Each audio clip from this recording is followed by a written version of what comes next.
साल 1192 मोहम्मद गोई से प्रथम युद्ध के पश्चात जब एक दिन महान योद्धा पृथ्वीराज चौहान जंगल में टहल रहे थे तो उन्हें वहां पर एक बहुत ही अजीब आदमी दिखा। 12 फुट लंबा, हट्टा कट्टा, पर उसके पास से एक बहुत ही अजीब सी बू सी आ रही थी। ऐसा लग रहा था जैसे उसका पूरा शरीर सड़ रहा हो। उसके माथे पर एक बहुत ही गहरा घाव था। ऐसा लग रहा था जैसे किसी ने हाथ डालकर उसका दिमाग ही निकाल लिया हो।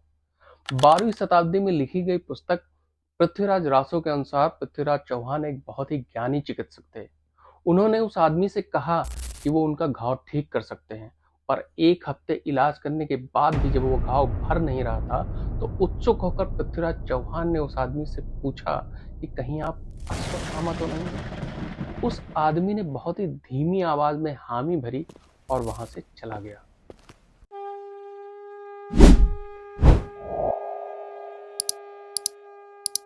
महाभारत के युद्ध में गुरु द्रोणाचार्य ने कौरवों की तरफ से भाग लिया था, पर गुरु द्रोणाचार्य कौरवों और पांडवों दोनों के गुरु थे। अश्वत्थामा इन्हीं गुरु द्रोणाचार्य का पुत्र था, जिसका कि जन्म महाभारत काल यानी कि द्वापर युग में हुआ था। गुरु द्रोणाचार्य को संतान की प्राप्ति नहीं हो रही थी। महाभारत युद्ध से पूर्व कई स्थानों में भ्रमण करते हुए वो एक दिन ऋषिकेश पहुंचे। वहां पर तमसा नदी के तट पर एक दिव्य गुफा में तपेश्वर नामक शिवलिंग है। वहां पर उन्होंने और उनकी पत्नी माता कृपी ने तपस्या की।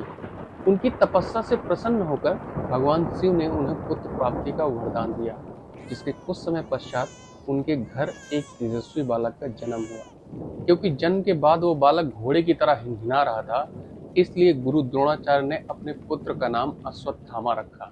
बचपन से ही अश्वत्थामा के मस्तक में एक अमूल्य मणि विद्यमान थी, जो कि उसे दैत्य, दानव, व्याधि, देवता, नाग आदि से निर्भय रखती थी, और वो मणि उसे बुढ़ापे, भूख, प्यास और थकान से भी बचाए रखती थी। कहते हैं कि भगवान शिव ने अश्वत्थामा को अजेय और अमर बना दिया। अश्वत्थामा की माता का नाम कृपी था। माता कृपी और गुरु द्रोणाचार्य ने बहुत ही संघर्षपूर्ण जीवन व्यतीत किया। युद्ध कला में विशेषज्ञ होने के बावजूद गुरु द्रोणाचार्य ने बहुत ही सादा जीवन व्यतीत किया। इस वजह से अश्वत्थामा का बचपन काफी संघर्षपूर्ण रहा। उनका परिवार दूध तक का खर्चा उठाने में असमर्थ था। इस वजह से गुरु द्रोणाचार्य अपने पुराने मित्र द्रुपद से मिलने पांचाल साम्राज्य पहुंचे। पर द्रुपद ने गुरु द्रोणाचार्य का अपमान कर दिया और कहा कि एक राजा और एक भिखारी कभी मित्र नहीं हो सकते। इसके बाद गुरु द्रोणाचार्य काफी व्यथित हो गए थे।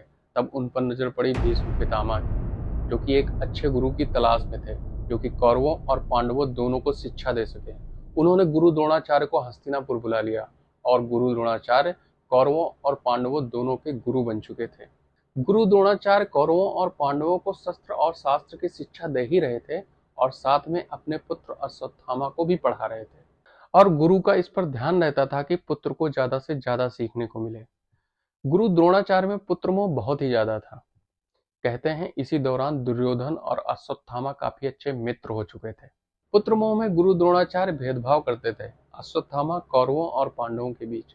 वो अश्वत्थामा को सरल ज्ञान देते थे। प्रतिदिन सभी विद्यार्थियों को घड़े में पानी भरकर आश्रम लाना होता था। जो विद्यार्थी सबसे पहले आश्रम पहुंचता था उसे सबसे ज्यादा ज्ञान मिलता था। ये नियम गुरु द्रोणाचार्य ने सभी विद्यार्थियों के लिए बनाया था, पर उन्होंने अश्वत्थामा को सबसे छोटा घड़ा दिया था। ये बात धनुर्धर अर्जुन समझ गए थे, इसलिए वो आश्रम पहुंचने में बिल्कुल भी देर नहीं करते थे। गुरु द्रोणाचार्य जब ब्रह्मास्त्र का ज्ञान दे रहे थे तो अर्जुन और अश्वत्थामा दोनों मौजूद थे। अर्जुन ने तो बड़ी एकाग्रता से विद्या सीख ली, पर अश्वत्थामा ने ब्रह्मास्त्र का अधूरा ज्ञान लिया। उन्होंने उसे आमंत्रित करना तो सीख लिया, लेकिन उसे वापस भेजना नहीं सीखा। उन्हें लगा कि गुरु द्रोणाचार्य तो उनके पिता हैं, वो जब चाहे उनसे सीख लेंगे। और पुत्र मोह में गुरु द्रोणाचार्य ने भी अश्वत्थामा से सख्ती नहीं की, क्योंकि गुरु द्रोणाचार्य कौरवों और पांडवों दोनों के गुरु थे, पर वचन से बंधे होने की वजह से गुरु द्रोणाचार्य महाभारत के युद्ध में कौरवों की तरफ से लड़े। वो कौरवों की सेना के सेनापति भी बने। युद्ध के 10वें दिन जब भीष्म पितामह मृत्यु शैया पर लेटे हुए थे, तब गुरु द्रोणाचार्य कौरवों की सेना के सेनापति बनाए गए। गुरु द्रोणाचार्य के युद्ध कौशल के आगे पांडवों की सेना कमजोर लग रही थी। एक समय में गुरु द्रोणाचार्य और अश्वत्थामा पांडवों की सेना पर भारी पड़ रहे थे। भगवान श्री कृष्ण को यह ज्ञात था कि सशस्त्र गुरु द्रोणाचार्य को हराना मुश्किल है, पर उन्हें छल से हराया जा सकता है। महाभारत के युद्ध में अश्वत्थामा नाम का हाथी था, मगध नरेश इंद्रवर्मा का। भगवान श्री कृष्ण के कहने पर भीम ने उस हाथी का वध कर दिया, क्योंकि पुत्र का नाम भी अश्वत्थामा था। ये सुनकर कि अश्वत्थामा का वध हो गया, गुरु द्रोणाचार्य जमीन पर गिर गए। तब उन्होंने युधिष्ठिर से पूछा कि क्या अश्वत्थामा का वध हो गया है। तब युधिष्ठिर ने भी यही कहा कि हाँ, अश्वत्थामा का वध हो गया है, परंतु हाथी। जब युधिष्ठिर ने परंतु हाथी बोला, भगवान श्री कृष्ण ने उसी समय शंखनाद कर दिया, जिससे कि परंतु हाथी गुरु द्रोणाचार्य को नहीं सुनाई दिया और उन्होंने अपने सारे शस्त्र त्याग दिए और विलाप करने लगे। तब उसी समय द्रौपदी के भाई धृष्टद्युम्न ने गुरु द्रोणाचार्य का सर धड़ से अलग कर दिया। जब अश्वत्थामा को यह पता चला कि गुरु द्रोणाचार्य का वध हो गया है, तो उसने पांडवों की एक बड़ी सेना को तहस नहस कर दिया। जब उसे पता चला कि पांडवों ने उन्हें छल से मारा है, तो उसने पांडवों के खिलाफ नारायणास्त्र नाम का एक दिव्य हथियार प्रयोग किया। क्योंकि भगवान श्री कृष्ण खुद नारायण के अवतार थे, तो उन्हें पता था कि यह अस्त्र केवल सशस्त्र व्यक्ति को ही निशाना बनाता है। उन्होंने पूरी पांडव सेना से शस्त्र त्यागने के लिए कह दिया, जिसके बाद नारायणास्त्र बिना किसी को नुकसान पहुंचाए वहां से चला गया। और जब उसे ये पता चला कि दुर्योधन का भी वध हो गया, तो वो क्रोध से पागल हो गया।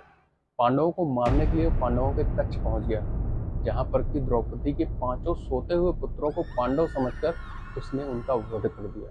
और जब पांडवों को ये बात पता चली, तो एक बार फिर से भयानक युद्ध शुरू हुआ। अश्वत्थामा ने पांडवों को मारने के लिए ब्रह्मास्त्र का प्रयोग किया। जब उसने ब्रह्मास्त्र को आमंत्रित किया, तो धनुर्धर अर्जुन ने भी ब्रह्मास्त्र को आमंत्रित किया। पर भगवान श्री कृष्ण को यह मालूम था कि अगर 2 ब्रह्मास्त्र आपस में टकरा गए तो प्रलय आ जाएगी। उन्होंने अर्जुन से ब्रह्मास्त्र को वापस लेने के लिए कहा, पर अश्वत्थामा को ब्रह्मास्त्र को वापस लेने का ज्ञान नहीं था। तब उसने ब्रह्मास्त्र को अर्जुन के पुत्र अभिमन्यु की विधवा पत्नी की कोख पर चला दिया। इस घटना के बाद भगवान श्री कृष्ण बहुत ही क्रोधित हुए। उन्होंने अश्वत्थामा को श्राप दिया कि जब तक पृथ्वी है तब तक तुम जीवित रहोगे और यूं ही भटकते रहोगे। कहते हैं कि अश्वत्थामा का अंत तब होगा जब भगवान कल्कि का अवतार होगा। अश्वत्थामा आज भी भटक रहे हैं भगवान कल्कि के अवतार की प्रतीक्षा में।